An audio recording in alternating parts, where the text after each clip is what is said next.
Here we go. Sasha and Bayley break up. We got a new top contender. Lots of stuff going on. What's up, you guys? Sean Ross Sapp. It is September 4th, 2020. We are here to talk SmackDown. And we are here to talk that with the Note Lord, Jeremy Lambert. He gave you over 160 words of notes on this week's show on FightfulSelect.com right now. In fact, Vince McMahon gave more words to the WWE roster in his abrupt letter telling them they weren't allowed to do things than Jeremy Lambert did in the notes that he gets paid nothing extra for. Jeremy, how are you? Terrible. Absolutely terrible. I'm in a terrible mood. I'm not going to try to hide it. It's been a long 48 hours. Sports are god-awful. I don't know how anybody watches this crap. And let's talk about SmackDown. How are the Reds doing? Let me look. I didn't even see what they've done the last couple days. Cares. Reds aim for Twin Bill sweep. Okay, they're 17-21 right now. They beat the Pirates. They beat the Cardinals on Wednesday. All right. Cares. Doesn't matter. And they did not get the Twin Bill sweep. They lost 4-3 in the second game. But Trevor Bauer is now 3-3. How'd that happen? Anyway, guys, leave a thumbs up, subscribe, tap that bell for notifications. It really helps us. You know what else really helps us? Donating super chats. That will get your question or statement read on the air. We'll get to it whenever the segment occurs. But also, subscribe to FightfulSelect.com. We have had coverage all through today. I was actually up pretty late last night talking to people about this Twitch situation and Cameo situation that was going on within WWE. But we've got all kinds of news on FightfulSelect.com, and that's in addition to like 7 weekly podcasts. I do a Q&A show, a Backstage news show, I review NXT and AEW.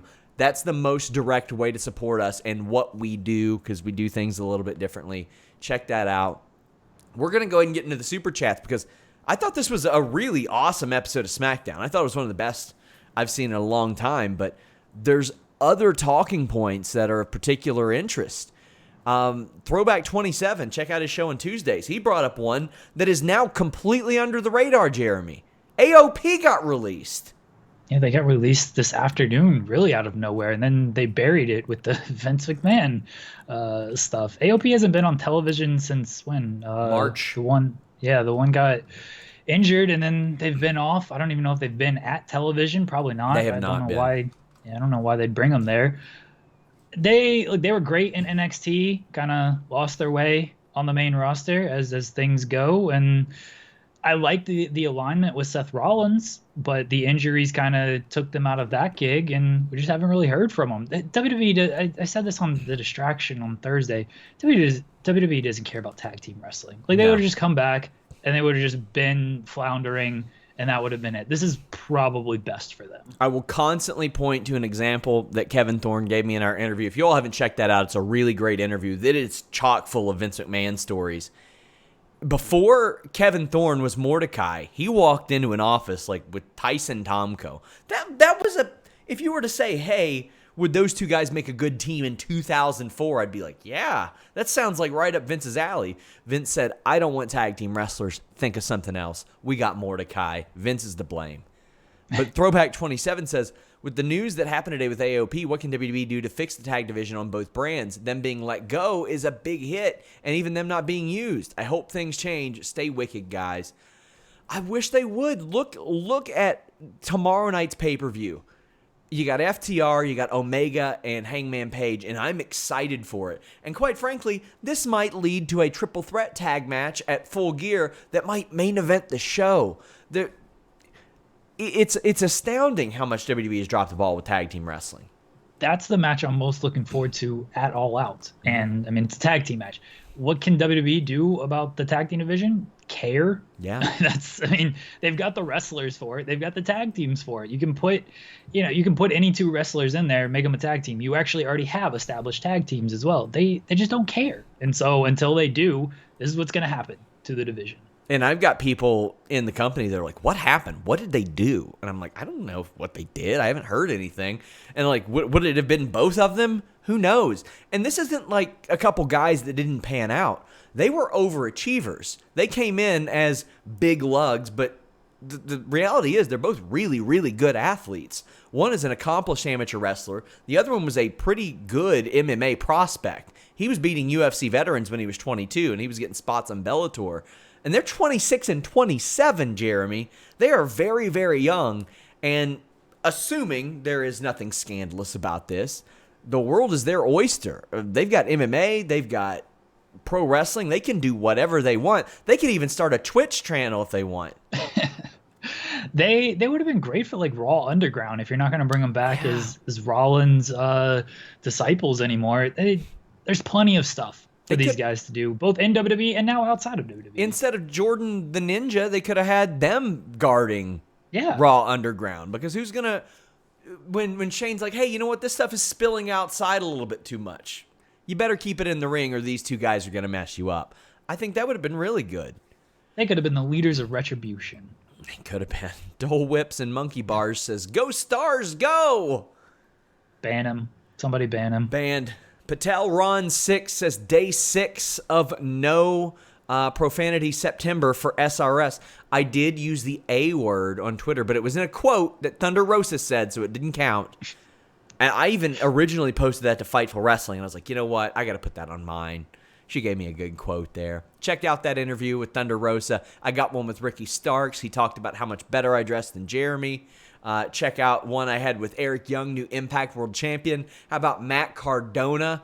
Admittedly, this week, Jeremy, my thought process was AEW's not giving me any interviews. I'm going to reach out to every single person on the card that isn't signed. And then they gave you Ricky Starks, who you can get all the time. And then I was like, we've had him 3 times since March. But I had plenty of stuff to talk to him about, like the Darby Allin paint, some video game stuff. Burying me for just no reason. Using my own joke against me. I sent him that, by the way. And he said that you are a thief. Well, I credited you for writing the joke. That's the thing. You are my joke writer sometimes. So that's fine. Obviously, by the way, Patel Ron 6 says, the rules still apply to Briggs, Bourgeot, I don't know who that is. I don't know what that means. Colt Badeau says, I'd also be peed too if I couldn't draw on the side for my main job. So we're going to get to that. We're going to talk about Colt Badeau. He's saying, are people blowing this banning Twitch thing out of proportion? Paige changed her name, maybe. Hopefully that's all they have to do is still stream. So I had a WWE wrestler reach out to me after I ran my aspect of the story. Wrestling Inc. ran one that said that Vince McMahon told talent they owned the real names and the gimmick names. A wrestler came out and said that was not the case, that Vince did not tell us that he owned our real names. But I did get the letter. The letter's on FightfulSelect.com. Do us a solid, subscribe there. However, there's some conflicting information here. Raj, who wrote that story on Wrestling Inc., said they said on the call they owned the names. They didn't say that in the letter. Well, I know they didn't say it in the letter because I got the letter and I published it. Also, Vince McMahon signs his letters as just Vince. Just Vince. But the idea was that Vince McMahon did not want wrestlers using, as far as we know, using themselves to pitch Cameo and Twitch and all this stuff. There are a lot of wrestlers making a lot of money here. I had somebody telling me Paige made like 6 figures on Twitch alone. I don't know how accurate that number is. Sorry, Paige, if I got that wrong or if I outed you to the tax man. Just what I heard, that Paige is mega successful over there. Cameo, boy, are they making a lot of money on that. Thousands and thousands and thousands of dollars. My personal belief, and this is my personal hunch, I think that Vince McMahon probably heard that people were making a lot of money here, and he said, oh, we can do that with the WWE Universe. Meet and greets. Now, I did have a wrestler who said, yeah, it does cut into our virtual meet and greets, but I don't think it really does, Jeremy. That's not an interaction. It's a request. What are your thoughts on all this? If they do WWE meet and greets, which they did for SummerSlam, right? So yes. Like they can do this. They get their little 2-minute phone call, which, as you said, it's an actual interaction, not like, hey, read this statement. I've never used Cameo. We implore everybody, buy us Cameos. We want to review Cameos on the Distraction for no real reason, but we will do it.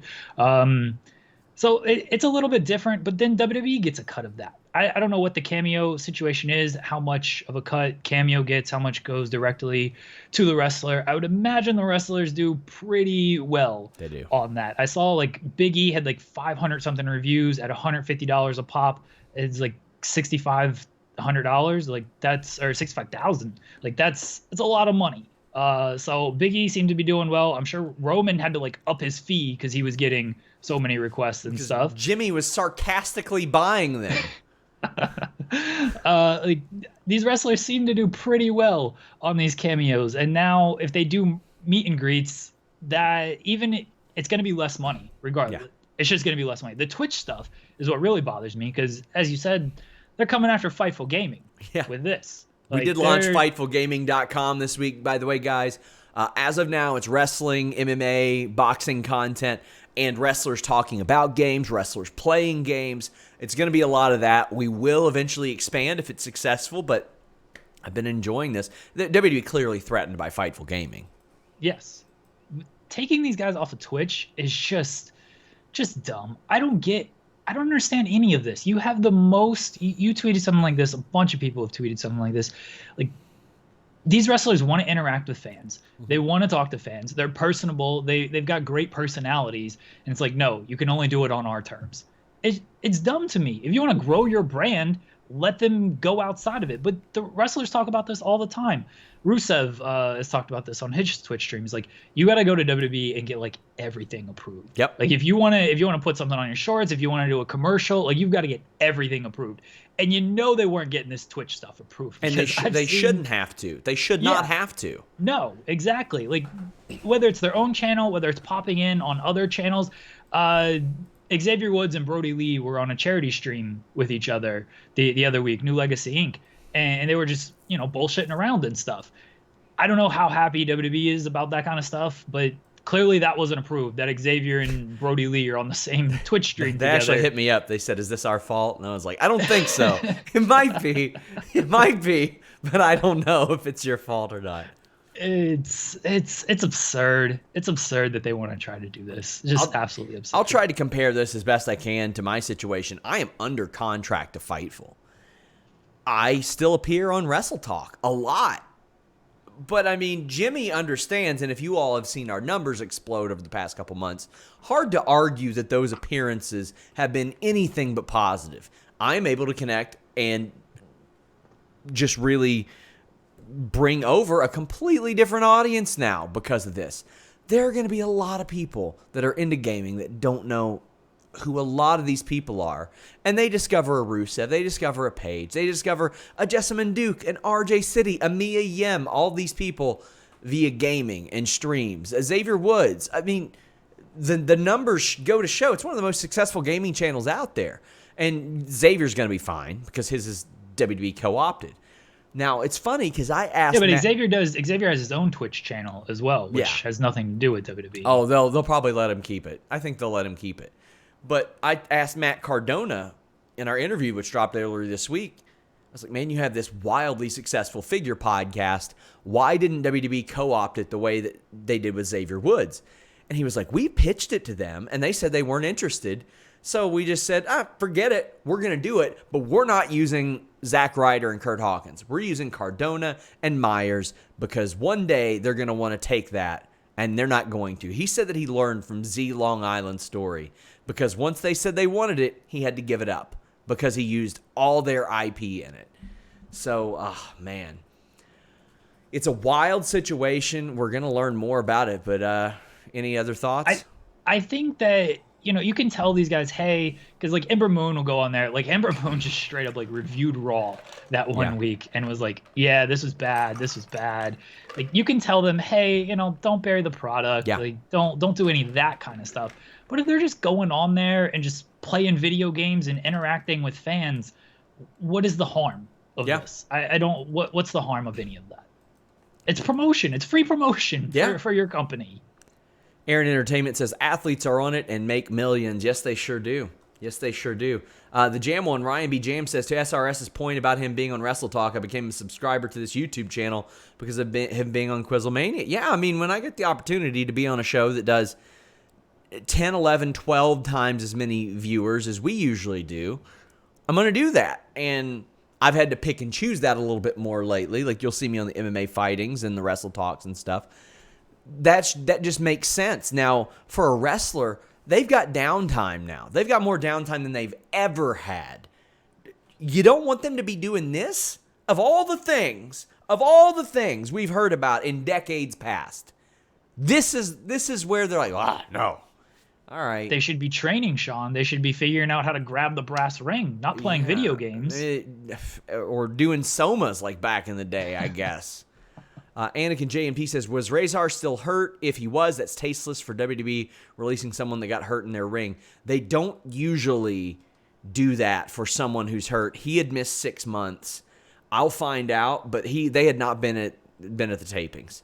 Patel Ron 6 says, Briggs Bourgeois is SRS doppelganger. Everybody tells me I look like a different person every week. So, Anakin JMT says, busy day tomorrow, going fishing with my son in the morning and making Sean's cookies in the afternoon, all out in the evening. I'm going hiking tomorrow, Jeremy, and we're 16 minutes into this show and haven't talked about a great SmackDown, so we're going to do that. All due respect to Anakin's comment. I'm ready for those cookies. Have fun, Anakin. Jeremy put him over.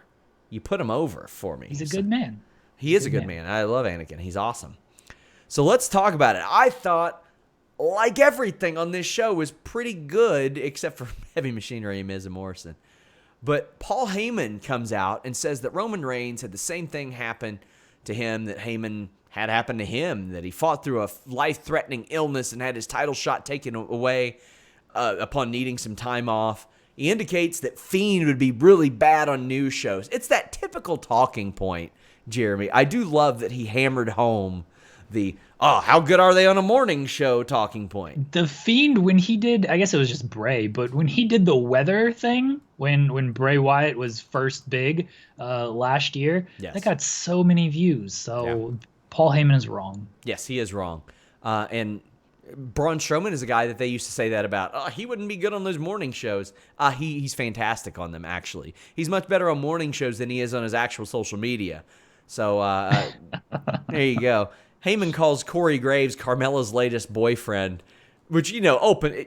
I thought that was about Michael Cole. Exactly. There you go. I was lobbing that one up. We'll call that the Angels in the Outfield floater, only you didn't whiff on it. You knocked it over the left field wall. Roman Reigns says all he needs to do is show up and win.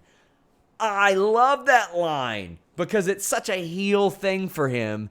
He's got that entitled attitude, but somehow feels that he is oppressed by this situation. So when you're doing both at the same time, that's a very unique heel quality to have. To simultaneously say, you know what, they've been holding me down, when nobody believes that. But there's enough reason that you believe, okay, that's why he would say that. And then in the same breath, Jeremy, he turns around and says, yeah, but all I need to do is show up and win, no matter when it is in the match. I like that. That's an aspect we haven't really seen. I loved everything about this promo. They just trademarked the show up and win, and we didn't really know who it was about. Yeah. Now we know it's about Roman Reigns. Awesome. Like, that is all he needs to do. I thought Heyman was great in that usually with, like, Brock, he's more animated and, like, his tone is a little bit higher. It was more kind of even-keeled and calm with Roman, and I thought that was just a nice little difference that we don't always see out of Heyman. And Roman, he didn't say much, but he said enough, and he's a heel now. It's great. Really great. Weeping Milwaukee says, why did Heyman sound so windy during that promo? He had a lot on his mind. That's the new Paul Heyman. Instead of just screaming out Brock Lesnar's name, now he speaks a little bit more, and he gets long-winded when he talks. Yeah, he made amends with AJ Styles, apparently. Water under the bridge, allegedly. Too bad we won't be able to hear more stories about that in like a month. I'm excited to see how many people go off about this on their Twitch streams. Yeah, I don't know if AJ has a Twitch stream tonight. Usually he streams on, he's not streaming on Fridays anymore because the show is live. But yeah. I'm sure he'll stream over the weekend. And, ooh, boy. Now I got to watch AJ's Twitch stream to get more transcriptions. Ooh, boy. Drew Nicholas says, Heyman and Roman together in that shot looked bad. He and Roman are a perfect duo, and I love that they've made it as Roman pulling the strings. I don't know. It seems like a very collective partnership here, because backstage, and this was one of my favorite parts of it, the Jey Uso integration. Jey Uso shows up backstage, and Paul Heyman was not disrespectful to him. He shot him a little look. Jey was not disrespectful to Paul Heyman. I thought that Jey played this amazingly. He's like, man, I've been texting you all week. I'm so happy to see you. Reigns is like, I'm just busy. And this is integration that we've looked for a long time. Reigns and the Usos, for better or for worse. What did you think about this? It's nice that they are putting them together, because so many times it's like somebody turns, something happens, and like, this person has friends and they don't always like care. And here we have like family. We haven't seen Jey Uso in a while. We know they've been off television because Jimmy's injured. And the moment Roman is back on SmackDown, his first show after the Heyman alignment, not counting Payback, but we see Jey Uso and he's like, hey, like, what's up? What's been going on? They explained it, like, hey, this is why I haven't hit you back. This was actual, like, logical segment here of tying things together. And it was nice to see, because we don't always see that from WWE. And they talked like human beings. Yeah. They weren't like, oh, that was actually displays. Like, hey, big dog, why didn't you do that? You came back to the yard, get all these buzzwords in there. Talk about the WWE universe. Yeah. The WWE universe has been missing you a lot, big dog. Like one of those. But I thought they played it really, really good. And Jey said, listen, man, just know I've got your back. I love that. I love that, man. Just because somebody changes their attitude doesn't mean they lose all their friends. Anakin JMT says, think Adam Cole would get in trouble if Britt Baker showed back up on his stream. Well, he shouldn't, since, I don't know, did Triple H get in trouble for Britt Baker showing up on his TV show one time? I don't know. Eloquent says, if WWE makes Asuka give up Kana TV, we'll riot. That would be stupid. She is a juggernaut right now. She is doing great.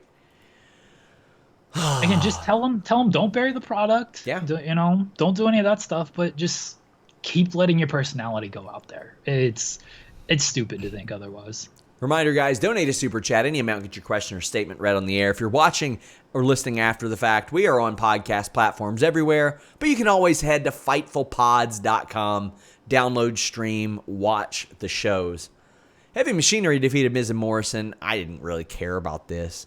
I hate fired up spots. I hate them. Like Otis rubbing his belly and all that stuff, and I hate him. You don't like Otis going, oh yeah, after I don't. Every single move. He used a Vader bomb. I thought that was cool. Exactly. That's my favorite part of the match. He did the Caterpillar, but then he did the Vader bomb right after. I'm okay with it. I'm all right with it. I like the finish that he did the Vader bomb. Otherwise, I wasn't paying attention to this match. It was stupid. The Moonlight Drive on the outside was really cool. Morrison, though, makes this segment supremely dumb. He steals the Money in the Bank briefcase, and he seems to think that he owns it. Now, if this was like a capture the flag game or something, sure. And maybe they could do that with the briefcase at some point. But it doesn't work like that. However, what it would usually mean, Jeremy, is that Otis couldn't physically cash it in. Yeah. So I like that. I think that would be kind of cool. See, I thought that was where they were going. It's like, oh, I've got the briefcase now. He can't cash it in. If he wants it back, he's got to give me a match. Because they don't do, maybe at least in recent memory, it doesn't feel like they do a lot of, the match for the briefcase. They did it early, I think, when Edge had it. Kennedy lost it to I think, Edge way back when. And then they've done it a couple of times way in the past, but like more recently, I don't remember like, hey, the briefcase is on the line in this match. Like they could have done something like that, because I don't think they know what they're doing with Otis right now, and they definitely don't want him to cash in anytime soon, unless they just have no intention to put the title on him, because he ain't beating Roman. Yeah, he is not beating Roman. Well, neither is John Morrison, because backstage he figures out that the briefcase is actually Otis's lunchbox. Ha! He switched him. The lunchbox has the contract, and the briefcase has his lunch in it. Why couldn't Morrison cash that in, though? Is Otis's name on the contract? It's just a contract, right? Like, we don't know what name is on it, so theoretically, Morrison could have cashed it in. Yeah, I mean, I don't disagree with you at all. Well, speaking of lunch, Andre Banks says, let's get a steak after the show. That was a great line from Jey Uso. A great line from Jey Uso. I'm going to kind of group some of the bigger stuff together, but let's go ahead and talk about this Intercontinental title segment. It was to basically get 3 guys on the screen and say, hey, they all want this belt. Yeah. That is it. Sami Zayn came out with his title. He's not happy. He's not announced as champ. Jeff Hardy comes out and says, well, I'd have just given you a shot if you asked. And Zayn hilariously just flips out. He's like, I don't have to ask for anything. It's mine. And AJ is mad too. They just took his Twitch stream, so he's got to hold on to something. This is whatever. This is fine. Jeff Hardy is a fighting champion. He's like, oh, you're healed up? I'll give you a shot. Yeah. Sammy, you're back? You want a shot? Sure, I'll give you a shot. Sammy is playing the entitled prick of like, I don't need to do any of that. I'm the actual champion. You guys should be requesting to face me. I don't need to request to face you. And AJ is just, like he's probably freaking mad that his Twitch stream has now been taken. And so now he needs an Intercontinental title to hold on to. I thought it was a good segment, though. It advances the feud. I guess we'll get a triple threat match or a couple singles match in the coming weeks. But it got everybody on television, reminded us that, hey, this is a thing. I thought it was good. Did I tell you my new pitch for Jeff Hardy's character since he's used the knee brace twice? Oh, God. I want him to be the Ed Harris from Major League. Like, okay, he used to have this heater. He used to have the Swanton bomb. He used to have a good curveball, the twist of fate. Now he's just throwing Crisco on everything and snot on the ball, like anything he can do to get a win. He just doesn't have the heater anymore. That's what I want Jeff Hardy to do, but they won't do it. Rafael Garcia says, how much for you to do an entire show in a Jeff Hardy accent? Well, all I got to do is stop putting on this fake accent that I do during all my shows to make you all think that I don't have an accent, and then I'd probably be doing it. Colt Badeau says, now that makes sense why Liv made a YouTube channel in her real name. Yeah, it's what most of them should have done, honestly, but I get why a lot of them didn't. If it comes down to it and it's just use your real name, I'm fine with it. That's okay. I'm okay if WWE says, Sheamus, you cannot use that name for Celtic Warrior workouts. Yes, exactly. If you want to use Stephen Farrelly, that's fine. That's fine. And I'd be completely okay with that. They own that IP. They get to decide how it's distributed. Now, when it comes down to real names, I mean, I'm a little bit, because John Cena's under contract there. So it's like, what, can they keep him from using John Cena? I wouldn't count on it, but they're not going to be able to do anything about real names. And even if they say, use your real name, like, I'm not going to write an article on Adam Cole. Adam Cole says WWE, NXT is losing to AEW. It's not going to be Austin, whatever his last name is. Yeah, that's not going to look at you. That's not going to be the headline on the article. You'll yell at me like, no one's going to Google Austin Jenkins. That's right. There was a nondescript vignette for a female wrestler. Who do you think it is? Lacey Evans repackaged. Could you imagine? Naomi repackaged. Weeping Milwaukee says, next week they'll debut Cassie Royce, just so. Yeah. So, they're just going to start using everybody's real names. Everybody's shoot name. Yeah. Colt Badeau says, was that Eva Marie or Queen Hannah Moore in that fur coat? I don't think Hannah wears fur. I don't think she's cruel. Maybe Retribution's wearing fur now. They're not on SmackDown. That's what they want you to think. That's where they get you. Oh, all right. That would actually be a great con if this is actually just Retribution and their PETA. Firefly Funhouse happens, and this happens after like the main event brawl started. But Wyatt says a new friend is coming next week. They they were so smooth about how they immediately went to Alexa Bliss backstage, hugging Nikki Cross and being like, I'm sorry about last week, and Nikki being hesitant. Do you think it's going to be Alexa as a puppet, or is it like actually going to be another personality for Alexa? I think it will be a personality. I think so too. I hope the Sparkle personality is back. Sparkle Bliss returns, and then when she wrestles, she has the clown mask on, just like Bray Wyatt. I would love that. I think that would be a lot of fun. So they packed that stuff in. It wasn't too long. All those segments were just fine. We're going to save the big segment for last because we're already down to like the last two things. But backstage, also, I howled with laughter when Michael Cole called that four-way main event one of the biggest matches in the history of SmackDown. They were all over the hyperbole tonight. Like the women's tag team title match, like, biggest women's tag team title match we've had on here. And like, it's a big match, but like we literally just saw it at Payback, and you've had plenty of women's tag team title matches. They were going over the top with the hyperbole. But I mean, Stone Cold and The Rock versus Undertaker and Triple H was the first main event of SmackDown ever. So? That's not bigger than Jey Uso, yes, King Corbin, Matt Riddle, and Sheamus battling for a shot to lose to Roman Reigns at Clash of Champions. The second SmackDown ever, the first one when they signed the program. Triple H versus The Rock with Shawn Michaels as a special guest referee. Even the next week, The Rock and Mankind against Triple H and Shane McMahon. You could argue that one was bigger. You had The Undertaker and Big Show against Mankind and The Rock in a buried alive match for the tag team titles the next week. This match wasn't even bigger than the bar fight a couple of weeks ago. They had the week after that, Kane, Mankind, The Rock, Undertaker, and Big Show. These matches aren't big, Sean. Triple H. Do they have best heel in the business, King Corbin? No. I'm just going to keep running through these. Triple H versus The Rock in a bull rope match. Man.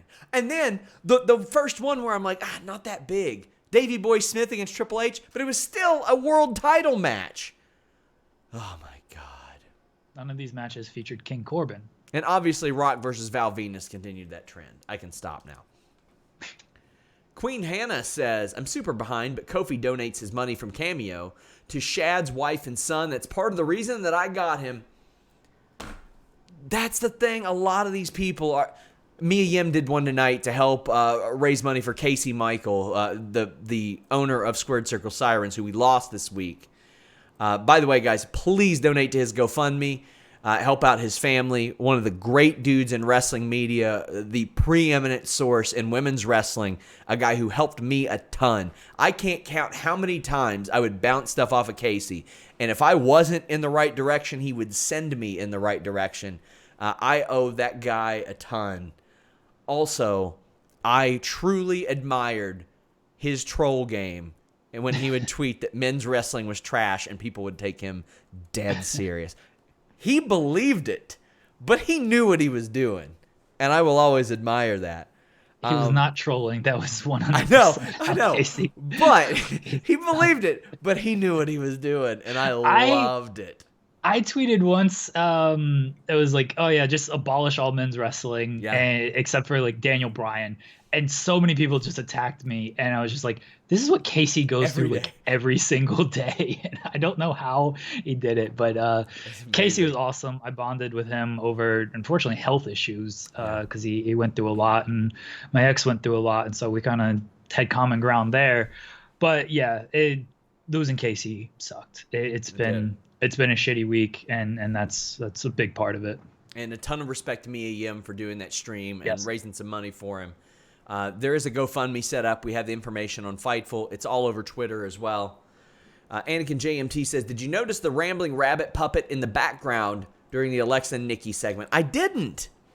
Really? You didn't see rambling? That's why I asked, is it going to be just like a puppet Alexa in the Funhouse next week? Because, the rambling rabbit segment or character popped up when Alexa was playing with her hair and making nice with Nikki. And again, JMT reminds us, Brock Lesnar, Kurt Angle, Iron Man match for WWE title. I was there. Were you? Yeah. Yes. Was that in Raleigh? Yeah, it was in Raleigh. You all have got some good Raleigh. You all got some good stuff, man. Yeah. That SummerSlam, the SummerSlam that Louis and Alex just reviewed. I was at that one too. Yeah, Raleigh. That was a topic on Quizzlemania the following week, right after I edited the audio on that podcast. It was, how many matches from that show can you name? I was like 9 or 10. I just covered it. Oh, I love it. But one of the biggest matches in SmackDown history, I think not. Get your super chats in, guys. Still some time. Big E is backstage with Lucha House Party and Drew Gulak to celebrate Xavier's birthday. But Xavier isn't there. They think he's there. But as it turns out, he's not. Because WWE didn't call him and let him know he was supposed to be here for the birthday segment. They sent him a letter today. Don't worry. I know Xavier got that letter. That's for sure. So Sheamus shows up and lays a really good beatdown on Big E. Now here's my issue. I just watched Big E beat Sheamus. What do they need to do this again? Sheamus is mad. I know he's mad, but this is what they always do with him. What'd you say? He's mad? No, he's mad because he's a bully that got punched in the face. So now he's got to show him. Now he's serious. Sheamus is very angry that he lost this match, and now he's taking it out on the man. I know you're angry because we're going to get 300 Sheamus and Big E matches over the next couple of weeks, but I didn't have a problem with this. Sheamus showed some anger. He used Xavier returning to set up. That was the part I thought was stupid. Like, did you set him up? Is this a conspiracy? Like, what do you think it is? Of course that's what happened. Caleb Braxton did not go to journalism. But I thought the beatdown was great. I thought it all made sense. And then Sheamus cutting the promo as Big E is getting loaded onto the stretcher in the background was a great visual. I love the beatdown. I thought it was awesome. I know we're going to see this 2 or 3 more times, and I would be okay with that. But I'm like, why didn't you do this before? Create an issue for them before. Sheamus... the only issue I need is that Sheamus doesn't like Big E, and Sheamus is in this match and thinks he's going to increase the opportunity of him winning. That's all I need. And this was a wonderful beating. I loved it. Just right after they had a match, just don't do the match and then do it after this because it makes a lot of sense. I disagree with you. I think it still made sense here. I mean, it still makes sense, but it's WWE, so I just know what they're going to do. They're like, all right, they did the match. Now we got to make them do it 3 or 4 more times. I just know it. That is probably true, but let it play out, Sean. Let it play out. You're getting ahead of yourself. Let it play out. I just watched them do Riot Squad Iconics 9 times, and then the one with actual stakes. It was a 5-minute match with no build. Yeah. None. Lake the Snake Logan says Otis did the Vader Bomb and the Dallas Stars won. This is the greatest night of nights. Blake, what? You heard me. His name was Lake the Snake Logan. I don't get it. Am I supposed to get this? I guess not. Jeremy, do you know what this is? It looks like I can't tell, honestly. It's a dongle. Okay. Do you like dongles? No. I bet there are a lot of people that like dongles. I want to cover. I just want to make sure there's no no name brand on this. I love a good dongle. I love this dongle. I haven't even opened it. It's in the package. A fresh dongle. Hoping this. I'm trying to do work over here as Andrew Yang is tweeting about Vince and his corruptness. Yeah, of course, as he should. But let's talk dongles. Let's talk dongle. I am the dongle lord, as you know. Yeah, it's out there. I'm the dongle lord. I've heard you call yourself that. Congratulations, Playoff Pete. You've given yourself a nickname. Yeah, this is a fresh, beautiful dongle. And you got to make sure that your dongle's working right. You know why? Why? Because a dongle is an adapter, and sometimes you have to adapt, and you want that adaptation to work right. And that's why I have adapted my life from regular cereal to MagicSpoon.com. Growing up, cereal was one of the best parts of being a kid, but I had to give it up because it was full of sugar and junk and stuff you shouldn't eat. I've been trying to cut down on carbs, sugar, unhealthy food. I told you guys about how intensely I was training before COVID. I was trying to get back in the ring. Magic Spoon was a big part of that. 11 grams of protein, 0 sugar, only 3 net grams of carbs in each serving. And that variety pack that I love, it's what I order each time, has 4 flavors. Fruity, blueberry, frosted, cocoa. It tastes amazing, and it's honestly too good to be true. It's keto-friendly, gluten-free, grain-free, soy-free, low-carb, and GMO-free. And when you go to magicspoon.com/Fightful, grab a variety pack, try it today, and use our code FIGHTFUL at checkout and get free shipping. Magic Spoon is so confident in their product, it's backed with a 100% happiness guarantee. If you don't like it for any reason, if you're not adapting like the dongle lord, they'll refund your money, no questions asked. Although they might say, what does a dongle have to do with this? They're probably going to ask that.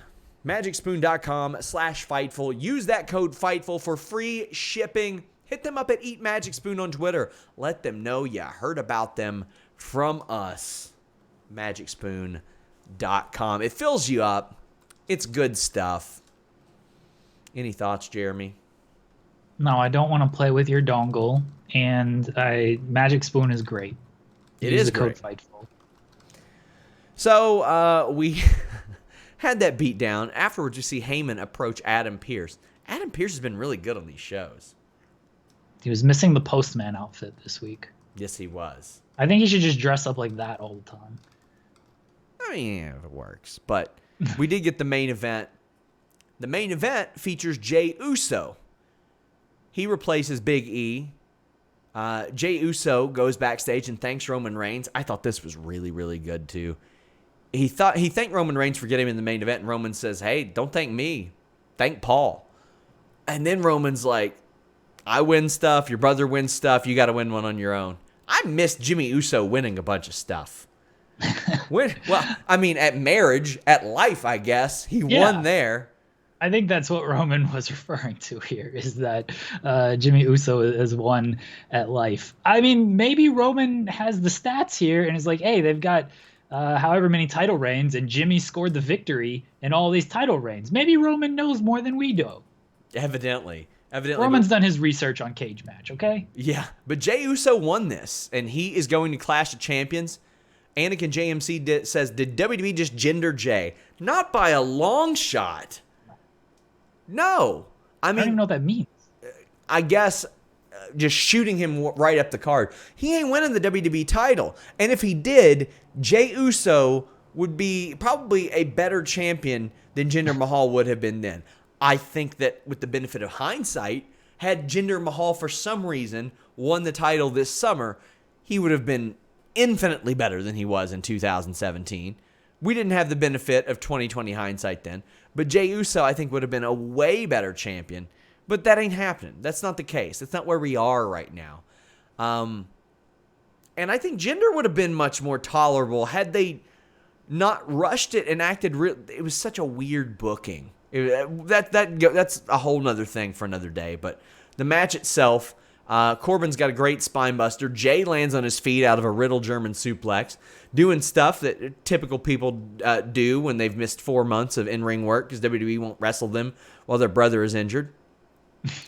Riddle and Sheamus have a nice series where Riddle uses some MMA offense. Sheamus does a cloverleaf. I actually thought Jay's sloppy dive kind of worked well here. It was kind of chaotic. But then they went into the finishes. Brogue kick on Corbin. Bro to sleep on Corbin. I think, it was both of those on... it was one on Sheamus, 2 on Corbin.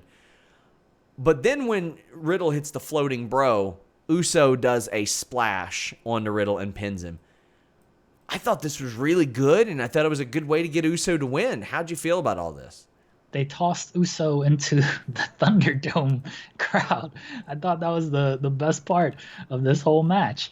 It was a good match, and Jey Uso winning it sets up that, and it was the formulaic kind of WWE style with 2 guys are kind of outside, 2 guys are kind of inside type deal. But it worked here. It was good to see Jey back in the ring. Everyone got a little bit of shine, and the right guy won. I was very worried when the match was announced that not worried, but like, all right, Corbin wins, Sheamus wins, you can squash them in 30 seconds and it's not going to make a difference. But they've actually put some thought into, hey, Jey Uso has won now, and now we've got a Roman Uso kind of family showdown for Clash, and it feels like a much bigger match than just Roman squashing a guy. So it seemed like they actually had a plan with this, and I appreciate when WWE puts some thought into something.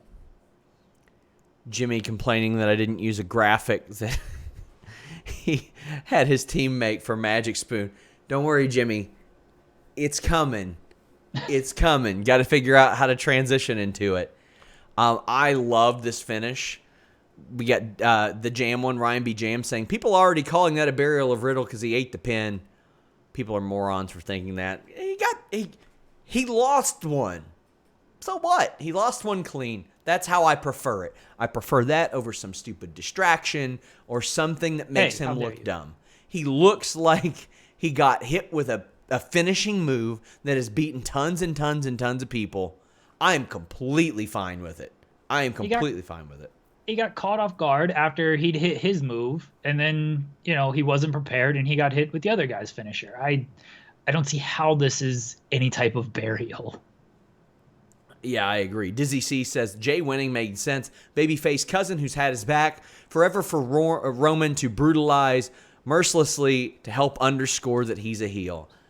I mean, there's no doubt who's winning this, but I'm in it for the story. Yeah. I want the story.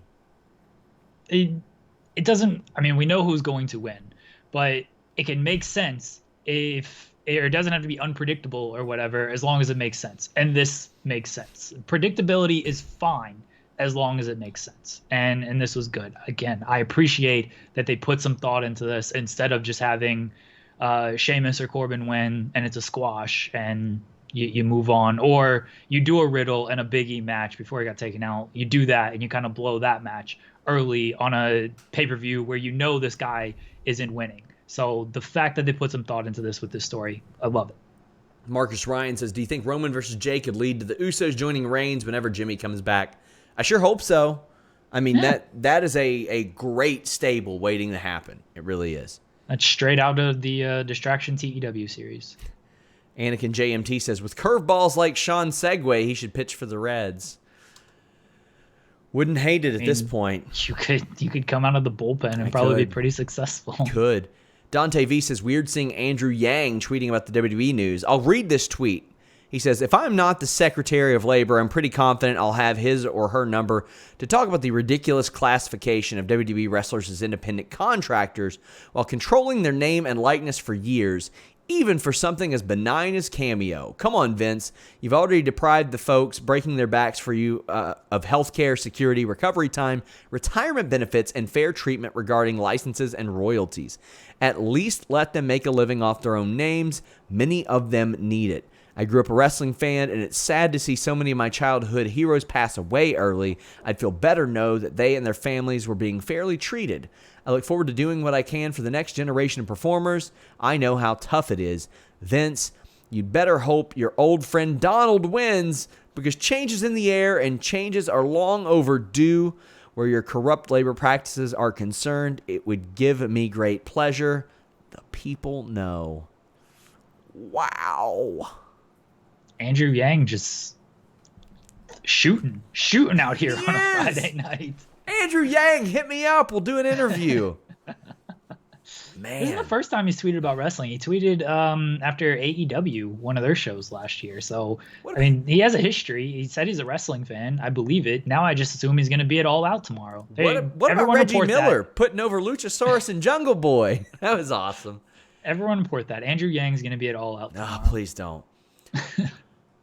Planet Dan says, you're the dongle lord now. Clearly Roman's idea. I don't know what you mean by that. But, guys, get your super chats in. We are at what I consider the main event segment.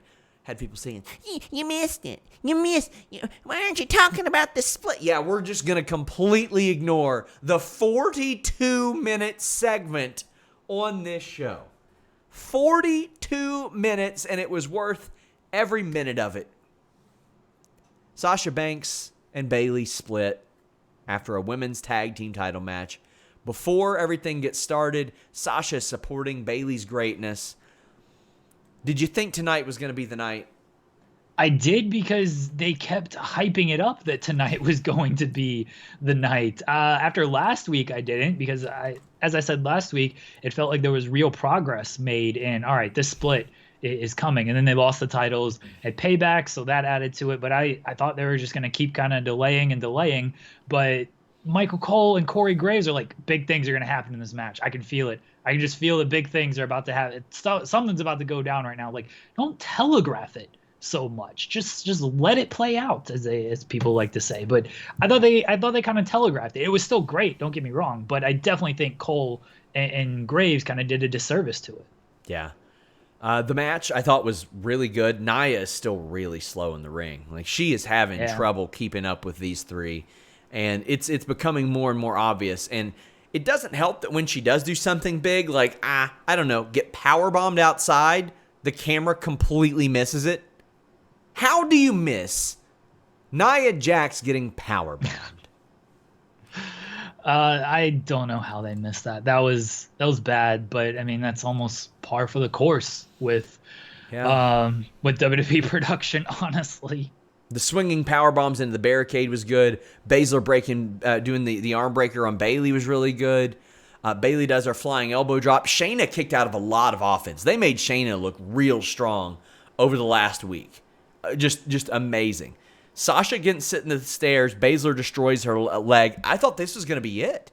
I thought that she was going to have to tap out here, but that's not the case. She puts the bank statement on. Nia breaks that up, goes for the stretch muffler. What are these agents doing? That is Big E's finish now. They don't care for some reason. But the finish, I really loved.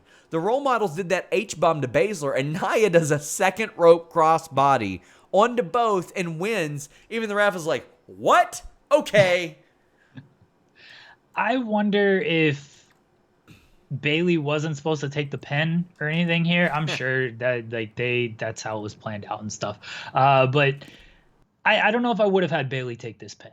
Honestly, it was cool. It was a cool visual. Nia pinning them both, and it played off of the previous kind of thing at Payback where Bayley tapped out from Shayna's submission. And that's why I wonder, like, maybe Bayley could have gotten like a shoulder up or something here, and then that's why she kind of snapped at the end. But I mean, we can talk about Bayley just going crazy here, but I did enjoy the match, and I did think the finish was very good.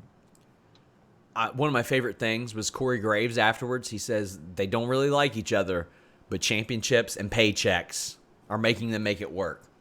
You tell me why. They told me why winning the championship matters more. I like that. Great job by Anderson Cooper. Yes. The medical team checks on Sasha Banks, and this goes through a commercial. So I'm telling you, 42 minutes, commercials included. It deserved this amount of time. After as long as it's been built, Jeremy, it needed this much time. It deserved it. We got a super chat from the Jam one, Ryan B. Jam. He says, 42 minutes, that's 15 AEW Dynamite's women's segments combined. I was so happy. And Bayley beat the crap out of Sasha. And beat the crap out of Sasha for like 8 or 9 minutes. This is what it had to be. We got Aaron Entertainment says, I'd have Sasha out for a month or two after this. I would have her out until the draft, in which she gets drafted to Raw. That's what I would do. I would assume the draft is like October, because they haven't announced it, and you've reported that it's changed days so much, or changed months so much. Can confirm they're not doing it in July or August anymore. Okay, good. Yes. Glad that's been confirmed. That's a me scoop right there. Yeah, if she's going to be out till October, whenever they do it, come back, be on Raw, lead Team Raw against Bayley's Team SmackDown for Survivor Series, get some interaction there, go into the Rumble, go into Mania. You could easily hold this off and not do any type of real interaction outside of the Survivor Series tag team match until WrestleMania. And I hope they do it. I really hope they do. It needs to. Sasha should win the Royal Rumble or Bayley win the Royal Rumble, but ideally I think it needs to be Bayley kind of staying away from her. Yeah. Because I get it. I know that a lot of people are like, well, Bayley should do it, and tease her about not being able to defend the title. Yeah, but that's the rematch after, like, you do the Rumble or you do the Mania match, Sasha wins, and that's how you set up the rematch at whatever the Backlash or whatever the next pay-per-view is. Yeah, I just don't want them to do this like next month, and I get the sad feeling that they'll be like, Hell in a Cell, we're doing it. No, God, you could easily stretch this until Mania, and I know they've like already stretched this for a year, but you want fans in the building for this. I don't want to watch this match with the piped-in crowd noise. That shit is annoying as can be. It angered me during this show tonight. So I don't want that. I want actual fans there. Hold it off as long as you can, and if that means Mania, then that means Mania. I think it should be Mania. I think it's right now. Right now, it's the Mania main event. Roman being back and them doing as well as he is. It's a sad victim of circumstance when it's like Roman Reigns probably shouldn't have been the main event so many times, and now he's at the spot where there is another main event quality match out there, and he's doing great. Bayley Pillmanized Sasha Banks. She's carted off in the ambulance. Dizzy C says, remember the first week of September, 4 horsewomen, treason and chair shots. I see no reason why 4 horsewomen treason by Bayley should ever be forgotten. No, the turn last year was September 2nd when she beat up Becky with the chair, and then she attacked Charlotte the next night, and now a year and a couple days later, she's attacking Sasha Banks. That is an outstanding point. Dizzy C says, did you see the coward Sasha Banks try and grab the SmackDown Women's belt? Bayley was just being a good friend, curbing Sasha's wanton greed. There are going to be so many Twitter threads and Reddit threads on all the looks and the faces these two have made over the past few months. Cannot wait to read it all, or at least read the reaction to all of it. Because they're great and they care. Yes. They care. And because they care, I care. Colt Badeau says, Batista quote tweeted Yang's epic Twitter promo. Hey, man. I mean, that's where we are. That's going to be happening a lot more if they don't clear this up. And Chris Rain says, I want an SRS interview with Andrew Yang so bad. He's really knowledgeable about wrestling. We got JJ Lee saying I'm a little behind, but holy crap, Andrew Yang let the Choppa sing on Vince. And if you want to let your Choppa sing, SRS plug.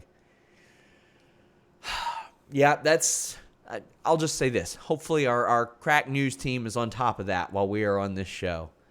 I sent it, so somebody should be. Okay. Yes. I'm on top of it, Sean, even though I'm doing this show, to make sure everybody else is on top of it. Point God shit only. Patel Ron 6 says, Cole wishes he was as jacked as Anderson Cooper. Cole was pretty jacked. He got himself in really, really great shape like a couple years ago. Like they did a Anderson WWE Cooper undefeated at WrestleMania? Yeah, I don't think so. Cole, they did like a pictorial on Cole, and he was ripped. Weeping Milwaukee. Oh God. Weeping Milwaukee said next week Vince is gonna squash Tozawa on Raw. Oh no. I mean, he does that every week. So I mean, is that really like a shot at Andrew Yang? That just kind of happens every week. Oh no. Andre Banks says finger poke of doom from the Samoan tribe. Heard Paul call Roman the tribe leader.